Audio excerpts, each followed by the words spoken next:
I spent 2 weeks making decorations for my sister-in-law's baby shower by hand. I cut the paper flowers myself. I tied every ribbon. I drove 40 minutes to pick up the cake because the bakery did not deliver. When I arrived at the venue that morning, I found a decorated chair at the center of the room with a banner above it that said Guest of Honor.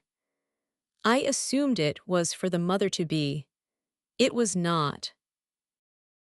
My sister-in-law walked in 20 minutes later with a woman I had met once at a company dinner, sat her in that chair, placed a flower crown on her head, and started the shower.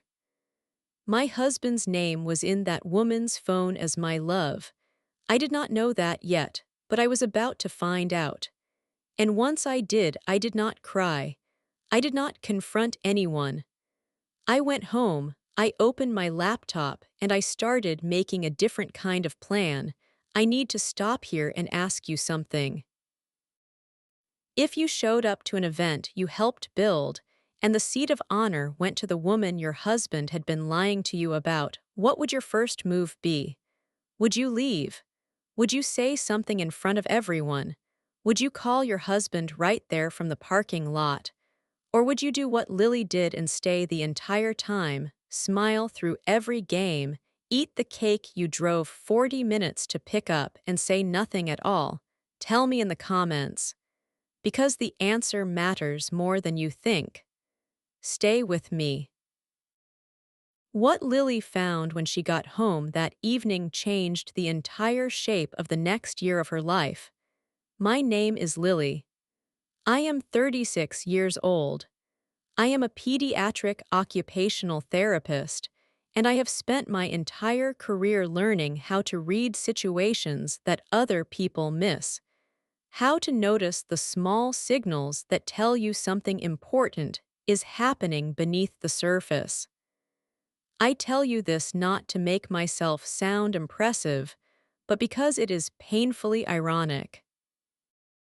I spent 8 years helping children and families navigate hidden difficulties with patience and careful attention, and I spent those same 8 years completely missing what was happening inside my own home. The skills I used every day at work somehow did not make it through the door when I came home. Or maybe they did, and I simply chose not to use them there, because using them would have meant seeing something I was not ready to see. My husband's name is Ryan. We met when we were both 26, at a mutual friend's dinner party, and he was the kind of person who made a room feel more alive just by being in it. He was warm and funny, and he remembered the small things, the name of your childhood dog, the city where you grew up, the thing you mentioned once that you were anxious about. He was attentive in the way that certain people are attentive when they want something from you, and I spent 8 years mistaking that quality for love instead of understanding it for what it was, a skill, deployed selectively, toward whoever currently held his interest. His sister, Natalie, was 3 years younger than him, and they were close in the particular way of siblings who have always formed a team against the rest of the world. Natalie was sharp and social, and she had the same quality Ryan had, a warmth that felt genuine, until the moment it was withdrawn, at which point you realized you had never been quite as included as you believed. I had been in this family for 8 years, and I still sometimes caught Natalie looking at me with an expression I could not fully read, not hostile exactly, just assessing, as if she were still deciding something about me that she had not yet made up her mind about. Natalie announced her pregnancy in January. She was thrilled, and so was the whole family, and I was genuinely happy for her because I liked children, and I liked the idea of a baby coming into the family, and because I will be honest, I had been hoping Ryan and I might start trying soon ourselves, and Natalie's pregnancy felt like a warm signal that the family was moving in that direction. Ryan had been slightly evasive on the topic of children for the past year or so, finding reasons to delay the conversation, and I had been patient about it in the way I was patient about most things. Too patient, as it turned out. The baby shower was planned for late March. Natalie's closest friend was organizing it, but she lived in another city and could not handle the local logistics, so Natalie asked me. I said yes immediately because that was what I always said, and because I genuinely wanted to do something meaningful for Natalie's first baby. I spent 2 weeks on it. I made paper flower garlands by hand because Natalie had mentioned she loved the look of them, and the ones available to buy online were not quite the right shade of blush pink. I ordered custom napkins. I drove to 3 different shops to find the exact ribbon color Natalie wanted for the gift table. I picked up the cake the morning of the shower from a bakery 40 minutes away, because it was the only place that made the lemon and elderful or flavor Natalie had requested, and they did not deliver. I arrived at the venue an hour early to set up. I hung the garlands. I arranged the gift table. I set out the games I had printed and laminated the night before. And in the center of the room, per Natalie's instructions, which she had sent me in a voice note 2 days earlier, I set up the decorated chair. Natalie had been very specific about the chair. White fabric draped over the back. Small flower arrangement on the seat to be moved before she sat down. A banner above it that said Guest of Honor in gold letters. I had ordered the banner myself. I had hung it carefully, making sure it was level.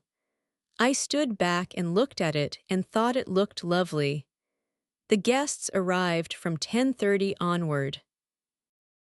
I was busy greeting people and directing them to the food table and making sure everything was running smoothly, and I felt the particular warm satisfaction of someone who has worked hard on something and is watching it come together.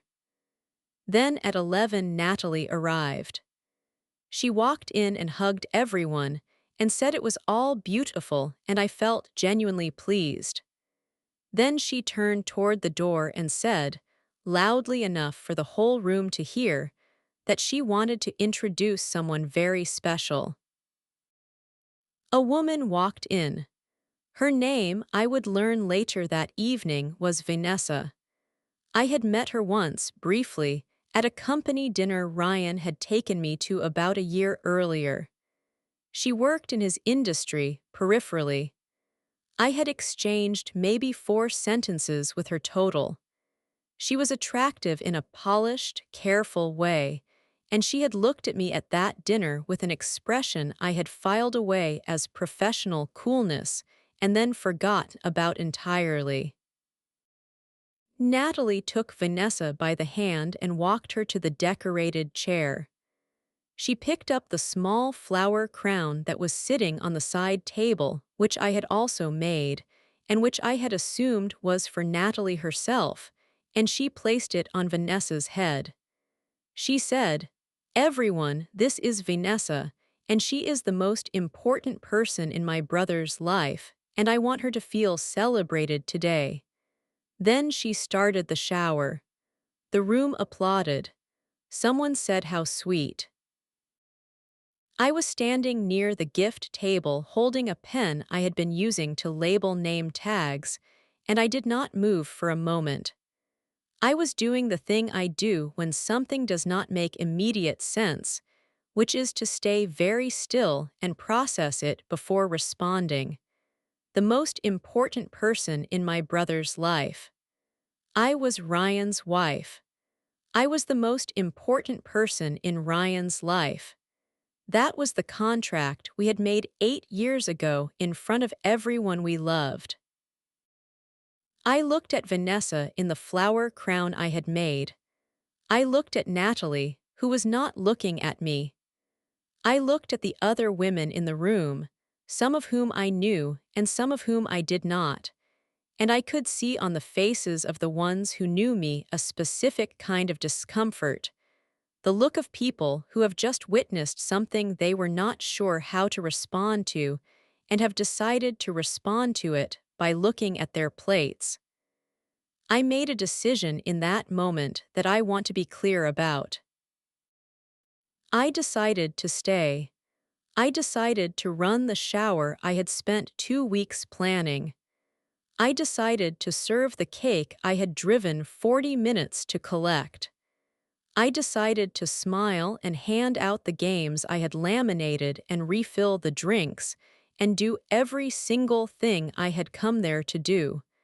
Not because I was weak, not because I was in denial, but because I needed information before I needed confrontation, and leaving in that moment would have told Ryan and Natalie that I had understood what was happening before I had the full picture. I was not going to give them that. I stayed for 3 hours. I spoke to Vanessa twice, briefly and normally, as if she were simply another guest. She was slightly careful with me in a way that told me she knew exactly who I was. I filed that away. I helped Natalie open gifts and wrote down who gave what so she could send thank you notes. I helped clean up at the end. I hugged Natalie and told her the shower had gone beautifully. She said thank you, Lily, and her voice had a slightly odd quality to it, not guilty exactly, more like the voice of someone who has done something and is surprised to find they feel something about it. I drove home. Ryan was not there. He had told me he was playing golf with colleagues. I sat at the kitchen table and I sent him a text that said, "How was golf?" He said, "Great, tired, heading home soon." I said, "Okay, see you soon." Then I put my phone down and I opened my laptop. I want to tell you what I was thinking while I typed. I was thinking about the expression on Natalie's face when she put that crown on Vanessa's head. I was thinking about the phrase, "the most important person in my brother's life," and how Natalie had said it clearly and publicly, and without any apparent concern for the fact that Ryan's wife was standing 6 feet away.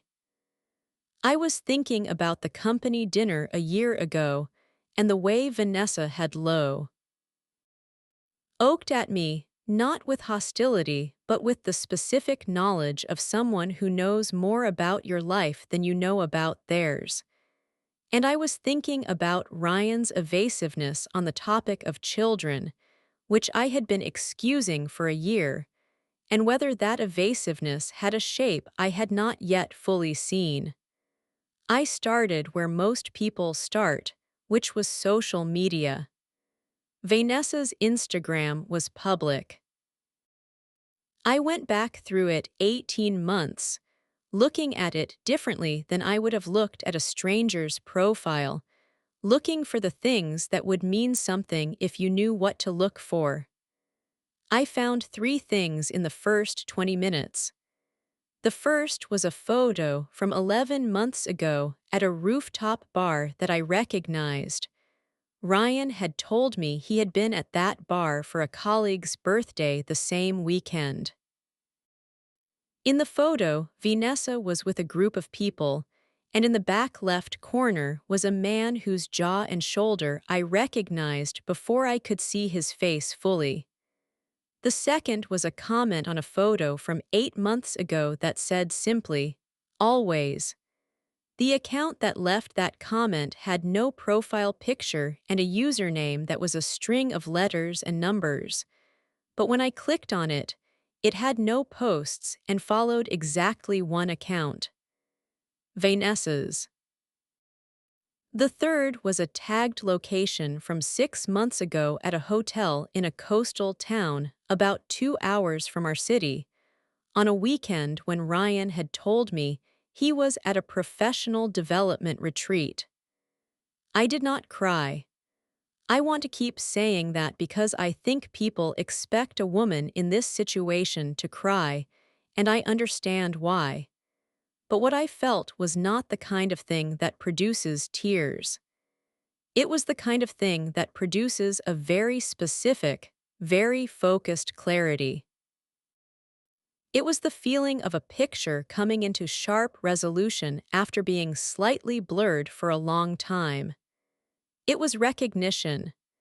It was the strange, cold relief of understanding that you were not imagining things, and you were not being too sensitive, and you were not paranoid, because the thing you had been almost sensing for months was real, and it had a name, and it had a face, and it had been sitting in a flower crown in a chair you had decorated. Ryan came home at 7. He was in a good mood, the slightly elevated good mood of a man who has had a pleasant day doing something he enjoyed. He asked how the shower was. I said it was lovely. He said good. Natalie was so excited about it. I said yes, she was. I said Vanessa seemed to really enjoy it too. There was a pause, brief, less than 2 seconds, but I caught it the way I catch things at work, the small hesitation that tells you something is being processed before the response. He said, "Oh, was she there?" I said, "Yes, Natalie gave her the seat of honor." He said, "That's nice of Nat." Then he went to the kitchen to get a glass of water. That pause told me everything I needed to know about whether he knew that I knew. He did not know. He thought the shower had passed without incident. He thought Natalie had managed it. He thought he was still inside his story. He was not. But I let him believe he was for a while longer because I needed to know the full shape of it before I did anything at all. Over the next 2 weeks, I gathered information with the systematic patience of someone who does assessments for a living. I accessed our shared financial accounts and went through 12 months of statements line by line.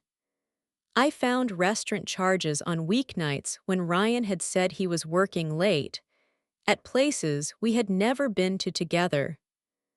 I found 2 hotel charges, both at the same coastal property, both on weekends accounted for by stories I now understood differently. I found a flower delivery charge from 8 months ago, not to our house. I searched the delivery address. It was an apartment in a neighborhood 20 minutes from ours.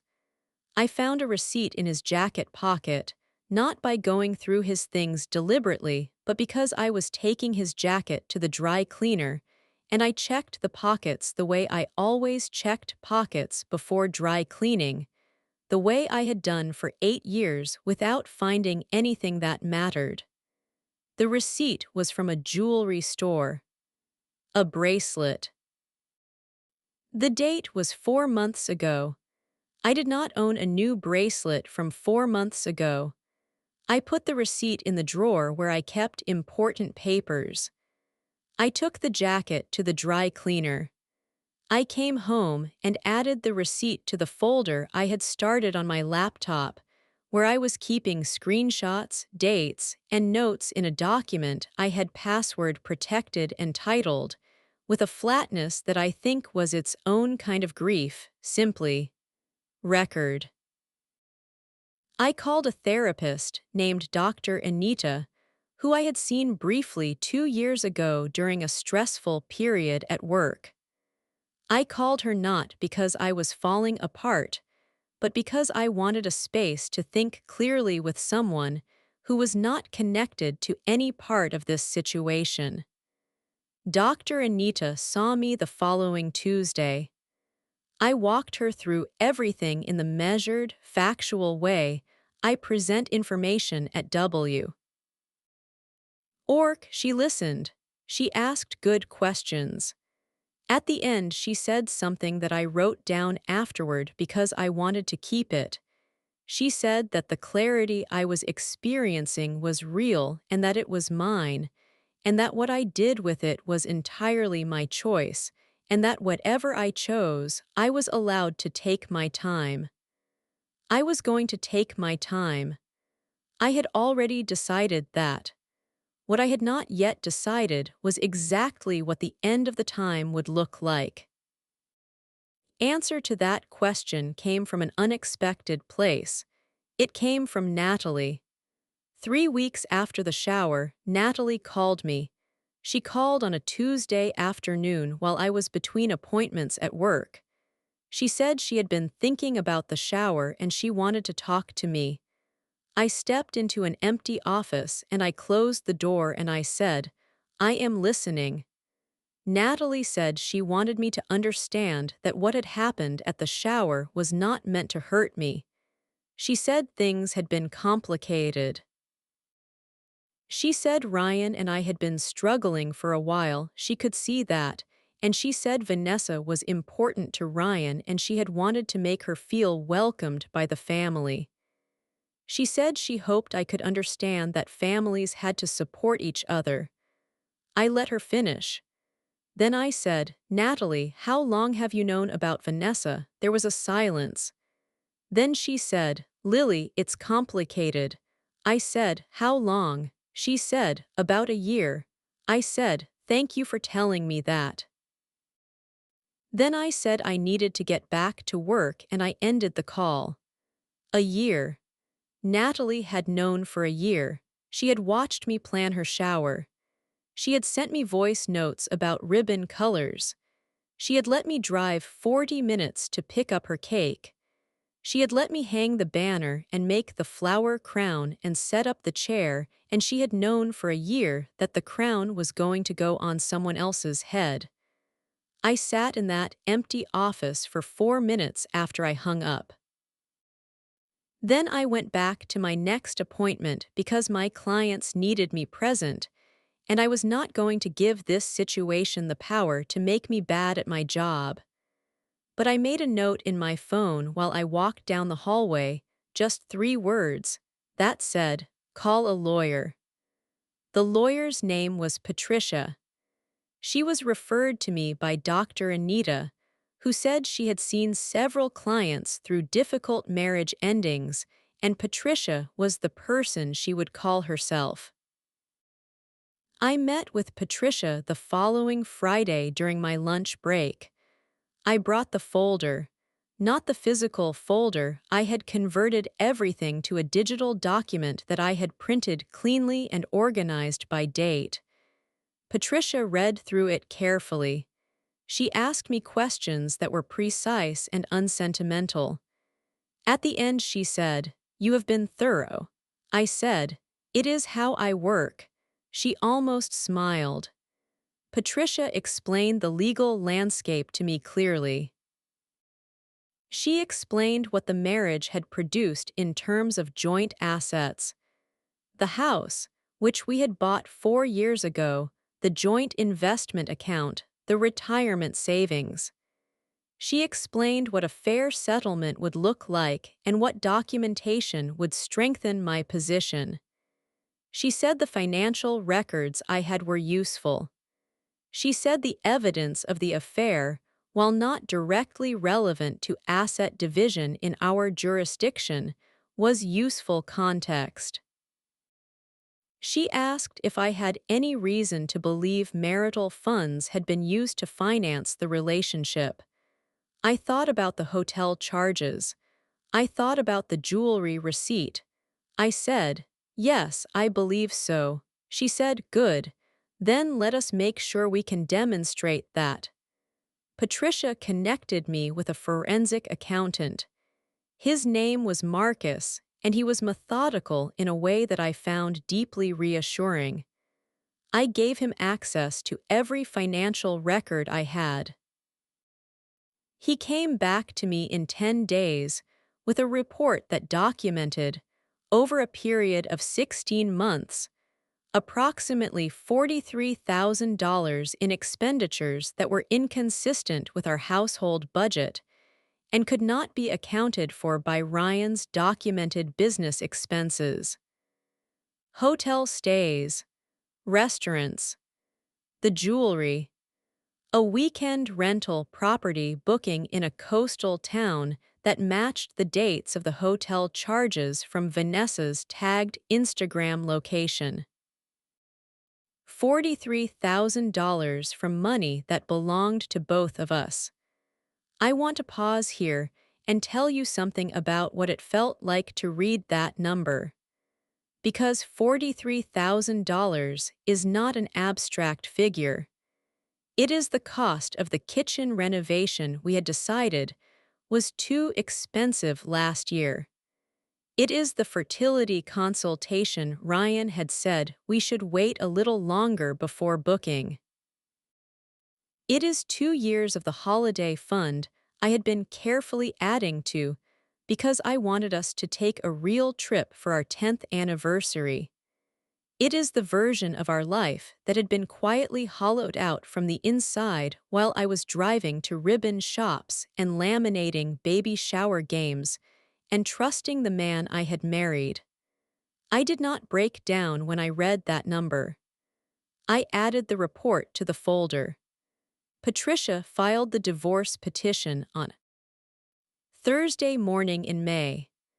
I had told no one except Dr. Anita, not my sister, not my closest friend, not my parents. I had kept it entirely inside the folder and inside Patricia's office and inside myself, because I understood by now that Ryan and Natalie operated as a unit, and that the moment Ryan knew, Natalie would know, and the moment Natalie knew, the family story would start being written. I was not going to let their story get written before mine. Ryan came home on that Thursday evening to find me sitting at the kitchen table with Patricia's card in front of me and a copy of the petition on the table. He walked in and looked at my face and stopped in the way that people stop when they understand that a moment they were not prepared for has arrived. I said, "I filed for divorce this morning. I have a lawyer. There is a forensic accounting report that covers the last 16 months. I would like you to read it before you call Natalie or anyone else." I slid the summary page across the table. He sat down, he read it. He tried the things that people try. He said it was not what I thought. He said Vanessa did not mean anything. He said the money could be explained. He said he had been going to tell me. He said he was sorry. He said all of the words that men in his position say when the evidence is already on the table and there is nothing left to negotiate except tone. I let him say them. I did not respond to any of them because the forensic report had already responded, and the petition had already responded, and the 8 years of my patience and loyalty and ribbon tying and cake collecting had already said everything that needed to be said on my behalf. Then he said, "Natalie is going to be devastated." And I looked at him with the particular clarity of a woman who has spent 3 months being very, very awake, and I said, I would show her the forensic report. She has had a year to develop opinions. She should have the complete information. I sent the report to Natalie the next morning, by email through Patricia's office, formally and without personal commentary. I included a note that said only, "I thought you should see the full picture." Natalie did not respond for 4 days. When she did respond, it was a single line that said, "I did not know about the money." I believed her partially. I believed she had not known the specific financial details. I did not believe she had been as ignorant as she now wished to appear. I responded with 2 words, "I understand." And I left it there. The divorce proceedings took 6 months. Patricia was thorough, and the forensic report was solid, and the documentation I had built over 3 months of quiet, careful work gave us a foundation that Ryan's attorney struggled to argue against. The $43,000 in marital fund expenditure was central to the settlement negotiation, and people who have been doing something wrong tend to lose their willingness to fight hard in a room where everything they did is documented, dated, and professionally presented. The settlement gave me the house. It gave me my full share of the joint investment account. It gave me an additional equitable adjustment for the documented financial misconduct. Ryan moved out in October. He did not put up a fight about the house, which told me that somewhere in him, in whatever part of a person that knows the difference between what they deserve and what they are trying to get, he understood that the house was mine. Vanessa and Ryan moved in together in November. By February the following year, mutual connections were quietly letting me know that things were not going smoothly between them.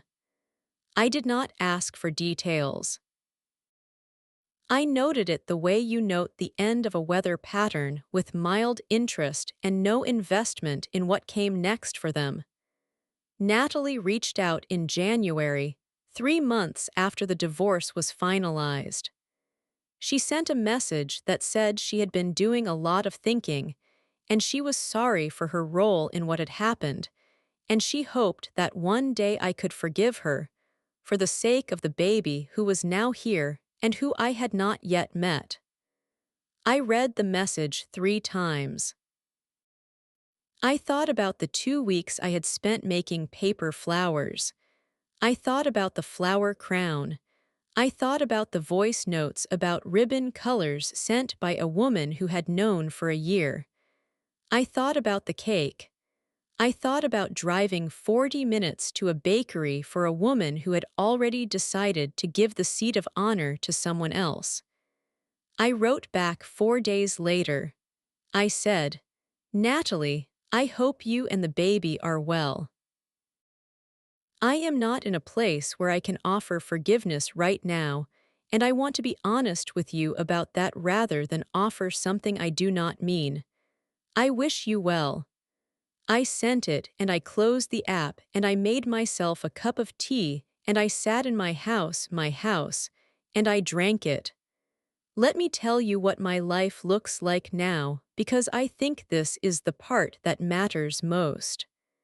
I still work with children and family. Ease every day and I am still good at it, and it still fills me in the way that work fills you when it is genuinely the right work for who you are. I have been seeing Dr. Anita regularly, and that has been more valuable than I expected, not because I needed to be fixed, but because thinking clearly in a supported space turned out to be a thing I had needed for longer than I knew. I redecorated the living room. Not because the old one was bad, but because it had been chosen together and I wanted it to be chosen by me.